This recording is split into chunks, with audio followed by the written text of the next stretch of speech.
Hello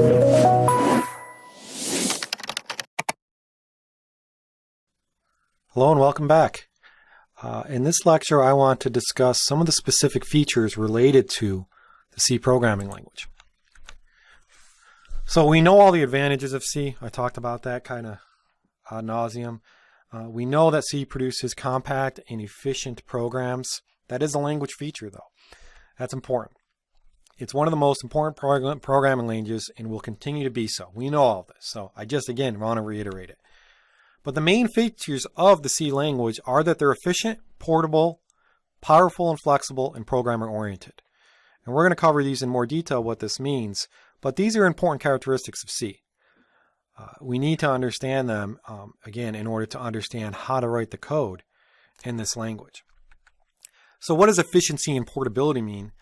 Well, C is an efficient language. It takes advantage of all the capabilities of current computers. It's very compact programs written in C. They're very fast and compact. I talked earlier about how the mapping of C and C statements to instructions in some language is very efficient. This is one of the reasons it's so fast. One of the complaints about Java in the past used to be, hey, Java's really slow. Well, you don't have this problem with C. When you write a program in C, it runs fast, it's very compact. So that's a language feature. That's an efficiency. Programmers can fine-tune their programs to make them even more efficient because it is such low level. They can use more efficient use of memory. You can't do things like this in Java. Java has its own garbage collector and you can't manipulate the memory to be more efficient. So C is an efficient language. And it's a portable language.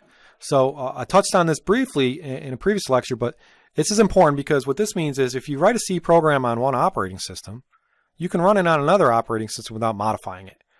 One of the issues when writing code in today's world is sometimes it's not going to work unless you write it in multiple languages or modify it extensively. So for example, if you write an Android application for an Android phone, it's not going to work on an iOS phone. Right? You don't have those types of issues with C. You write C and it will work on all sorts of different hardware, all sorts of different operating systems. In fact, C is the leader in portability, this capability, and the compilers are easily available.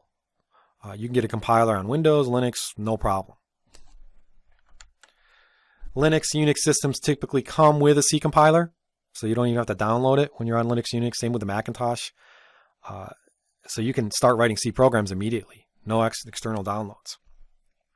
They're also available, obviously, for Windows, but typically for Windows, you will have to download a compiler. And we're going to be doing that when we download our required software. So there's a good chance that you get a C compiler for any device that you're using. You could probably get a C compiler also for an Android device or an iOS device. Really low-level micro or mini computers as well, like processors and automobiles. It's also very flexible, which is important, and it's also very powerful. So the Unix Linux kernels are written in C. What is a kernel? Well, we know Unix and Linux is an operating system. We know an operating system will help you more efficiently, a user more efficiently use a computer, and it controls a lot of the aspects of interacting with hardware and so forth. The kernel is the brain of the operating system. So just like a CPU is the brain of a computer, a kernel is where really all the brain and knowledge of the operating system goes. So it typically contains interfaces of the hardware and the kernel. It manages memory. It does all sorts of different things. And that is all written in C. So that can tell you the powerful aspect of the language. If the kernel of an operating system is written in that language is powerful. So many compilers and interpreters for other languages are built on C or have been written in C. So if that doesn't tell you the powerful nature of the language, I don't know what will. But Fortran, Perl, Python, any compilers that are written in those type of languages are written in C. So C programs have been used for solving physics and engineering problems and even for animating special effects for movies. Widely used for many different things. Flexibility is also important, especially when you're a developer and you're writing this code. You want to be able to do things in different ways. You want to be able to solve a problem in many ways. More flexibility, typically, the better. However, there is a trade-off between flexibility and performance. So you want to make, so sometimes it's catchy when you're designing a language. But C was designed to be flexible and is very flexible. So you can do just about everything you want in a C program. You can write all different application types, and you can also manage memory and do different things that many other languages restrict you on. There is a trade-off because sometimes the flexibility causes more bugs or causes developers not to fully understand certain concepts because they may be more complex. But ultimately, flexibility is a good thing, especially if you're a developer that understands the language very well. It's also the basis for more advanced languages such as C++, mentioned that earlier. It's used for developing mobile phone apps in the form of Objective-C. Objective-C is a proprietary language by Apple. Basically, it's C with objects, just like C++, but they decided to write their own language. But it is used in iOS, less and less so because Swift is being more popular. But it's also easy to learn because of its compactness. It's an ideal first language to learn if you want to be a programmer. And I think I've given the rationale for that pretty good. You're going to acquire sufficient knowledge for practical application development very quickly and very easily. So that's why it's a good first one to learn. And that's what you're going to notice in this class is, wow, now that I learned C, wow, it's much easier to learn Java. It's much easier to learn PHP. It's a lot easier to learn these other languages because it has everything that those languages have, and it's very easy to learn. It's programmer-oriented. That's a language feature. It fulfills the needs of the programmers. I told you how Dennis Ritchie, when he created the language, wanted to make it more developer-focused, and he did that. He accomplished that goal. It gives you direct access to hardware. It enables you to direct access to memory and manage your own memory. So the flexibility comes into play when it is programmer-oriented. In Java, you can't do a lot of these things like manage your own memory. C also has many other capabilities that allow flexibility, and I think that flexibility allows be more programmer-oriented because programmers like that. They like that flexibility. They don't want to be told what to do. It contains a large selection of operators, which allow you to express yourself succinctly. Now, this means we don't know what an operator is yet, but an operator can be things like adding and subtracting mathematical operators or assignment operators, assigning data to memory. And the more operators you have, allow you to express yourself more in your code. And so a language feature with being more program-oriented is this list of operators, which we'll talk about in a lot more detail. It's less strict than most languages, limiting what you can do. Kind of talked about this already. I mentioned the trade-off with this, flexibility versus strictness. It's an advantage in that you can do things in many different ways. However, it could be a danger because it's more prone to error.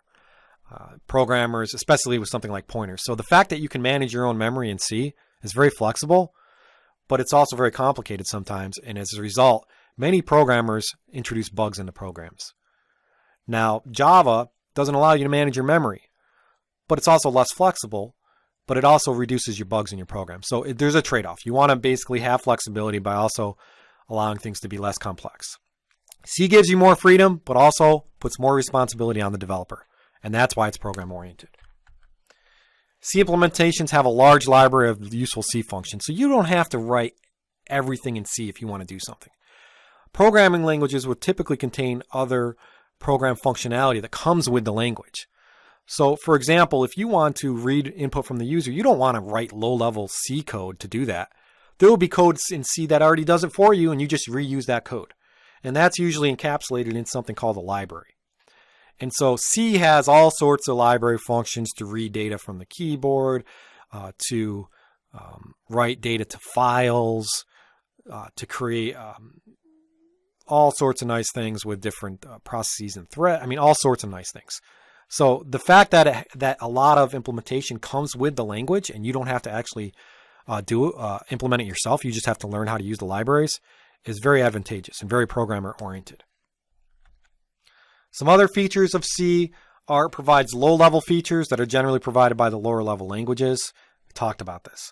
But again, the best example of this is memory management, direct access to memory. Programs can be manipulated using bits. Wow, if that's not low level, I don't know what is. It is the ability to manage memory representation at a bit level. Bits and bytes are how we actually store data on computers. Provides a wide variety of bit manipulation operators. Again, something in the language that we'll talk about in more detail. Pointers play a big role in C. This is a concept that you may have heard of before, you may not have heard of, but it's related to memory management. We're going to have many lectures on pointers. But it is a very, very important feature of C that you should be familiar with at the very high level. C, managed memory. C, pointers. Often when you think of the C programming language, first thing you think of is pointers. And all this is direct access to memory. Disadvantages of C. We talked about that flexibility trade-off, flexibility versus freedom.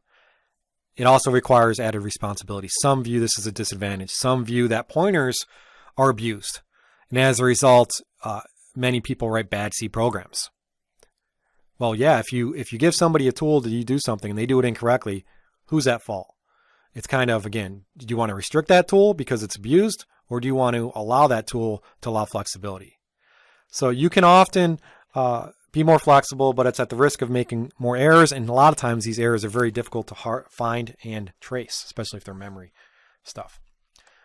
So that can be a problem. Other things, because of its wealth of operators and its conciseness, it makes the language difficult to read and follow sometimes. For the most part, C is very easily readable. But if you use a lot of these different operators, that can make it more complex. So there's an opportunity to write obscure code, but any language can be badly written. So you can use the English language when you speak and you can have bad grammar. It's no different when you use a programming language. But some say with C it's a disadvantage because of all these operators. It could be if you use it incorrectly, it can be harder to follow the code. So just to summarize, this is a nice illustration again I found on the web that I'd like to provide you with. The core features of the C language: fast and efficient, portable, a lot of nice libraries where you can reuse code and you don't have to do things on your own. Modularity, talked about earlier, but this is the idea of organizing your code around functions. Easy to extend, and then all these powerful operators that allow you to do things. So a lot of nice features, and most of the features that we just talked about are in many modern languages because they're built off of C.